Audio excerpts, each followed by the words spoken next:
আমার সাথে কোশ্চেন না, আমি একটু জাকির রহমান স্যারের সাথে কিছু অ্যাড করতে চাচ্ছি। ফার্স্ট অফ অল আমি একটা ছোট্ট একটা ঘটনা না কিছু বলবো। আমি ইন্টার্নশিপ করছি 2007 থেকে 2008 গুলশান মেডিকেল কলেজ, গুলশান। তো আমার পার্সোনাল এক্সপিরিয়েন্স দিয়ে বলতাম, আমি যখন ফার্স্টে জাস্ট শেয়ার করছি আপনাদের সবার সাথে। তো আমি যখন ফার্স্ট ইন্টার্নশিপ শুরু করলাম, আমার ইন্টার্নশিপ শুরু হলো মেডিসিন দিয়ে। তো মেডিসিনের সেকেন্ড দিন পেশেন্ট এসলো, ভর্তি করলাম, অ্যাডমিশন দিলাম। তো আমার যে রেসপেক্টিভ যিনি ছিলেন, আমার যে ইউনিভার্সিটি ছিলেন, তো উনি দেখলাম, আমি সরি টু সে আপনার ডিভিশন আমি নিজেদের আমি দিয়ে করছি। তো আমি প্রেসক্রিপশন লিখেছি বলে তুমি একটা সেপ্টাইজন দিয়ে দাও। তো এখন সেপ্টাইজন দিয়ে দাও, ওকে সেপ্টাইজন দিয়ে দিলাম, আমার অর্ডার করেছি দিয়েছে।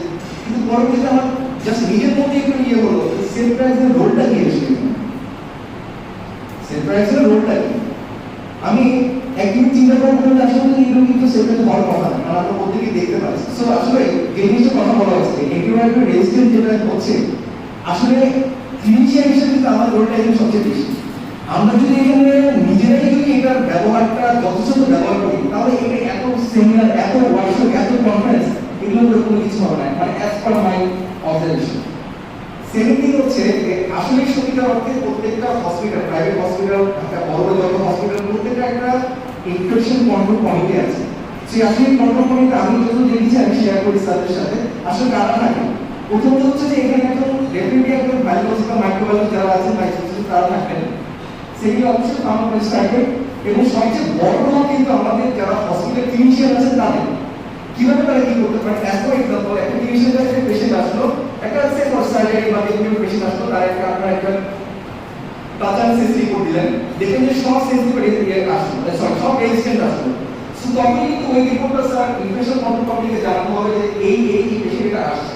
তো ওই ডেটাটা থাকতে হবে। এবং এটা হচ্ছে আমি যা দেখি প্রতি মাসে একটা করে যে কমিটি যারা থাকে, যে হ্যাঁ আমাদের এই হসপিটালে গত এক মাসে এই 10টা পেশেন্টের এই ব্যাপারটা হয়েছে, তাতে হয় কি আসলে ওভারঅল এই সারাউন্ডিং এরিয়া সম্বন্ধে আমরা জানতে পারি যে আসলে আমাদের এই জায়গাতে এই কেসগুলো আসতেছে।